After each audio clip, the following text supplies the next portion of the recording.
Today, we're diving into a really fascinating text that has a pretty radical take on how to deal with life's biggest challenges. I mean, we've all been there, right? That feeling of being completely stuck, caught, with just no obvious way out. Well, this text looks that feeling right in the eye. But its solution? It's probably not what you're expecting. So, first things first, let's set the stage. The source text starts by painting a very, very specific picture of the world we're all living in. Yeah, it does not pull any punches. The basic idea is that this world, what it calls the red dust, is by its very nature a difficult place. Hardship isn't the exception, it's the rule. This quote really drives that point home, doesn't it?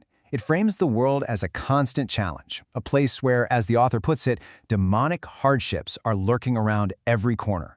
That is a seriously stark image. But here's the crucial part. This isn't about being punished for something. The text argues that these trials are actually a prerequisite. They're the obstacle course you have to get through to reach what it calls the Buddhist land, a state of being that's beyond all that suffering. Okay, so if the world is just full of traps, your first instinct is to look for help, right? To find someone to pull you out.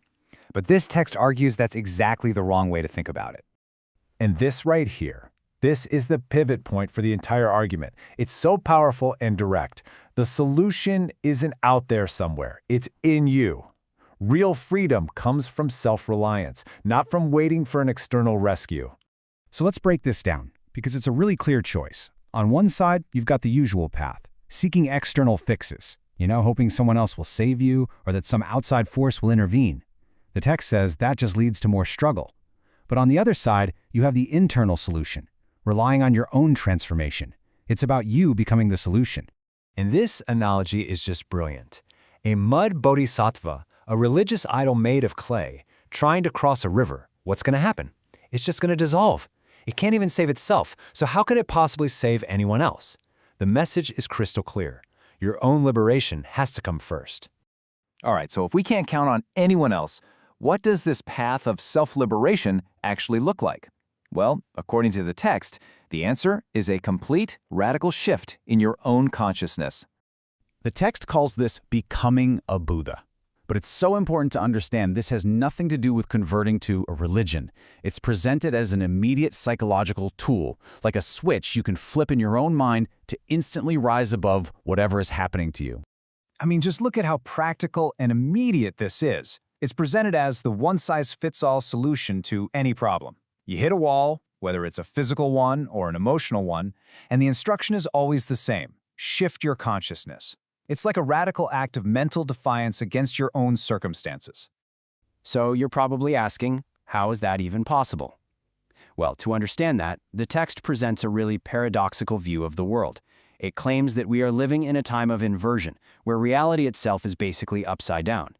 And this comparison just lays it all out there. What looks like life is actually death.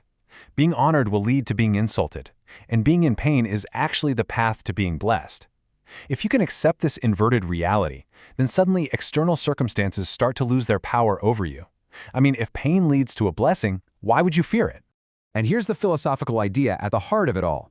Your true self isn't your physical body, which is vulnerable and can be trapped or hurt.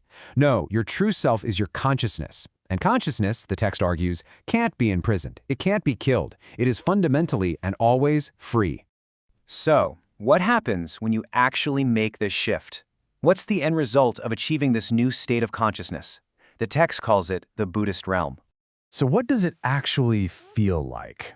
Well, notice that this realm is mostly defined by what's not there. No self or ego, no desire, no attachments, no anxiety, no fear. It's a state where the ego and all the baggage that comes with it has just dissolved. And what's left is what the text calls ultimate freedom. And think about the practical effect of that. When you get to this state, what other people think or say about you just loses its sting. Praise, blame, it all just becomes like the weather. You can observe it, but it doesn't fundamentally change who you are. It just drifts on by. This quote, this is really the key to the whole thing. The one condition for entering this state of freedom is letting go of the ego, the I. Because as long as that I is there, with all its wants and fears, you're going to remain outside this realm of peace.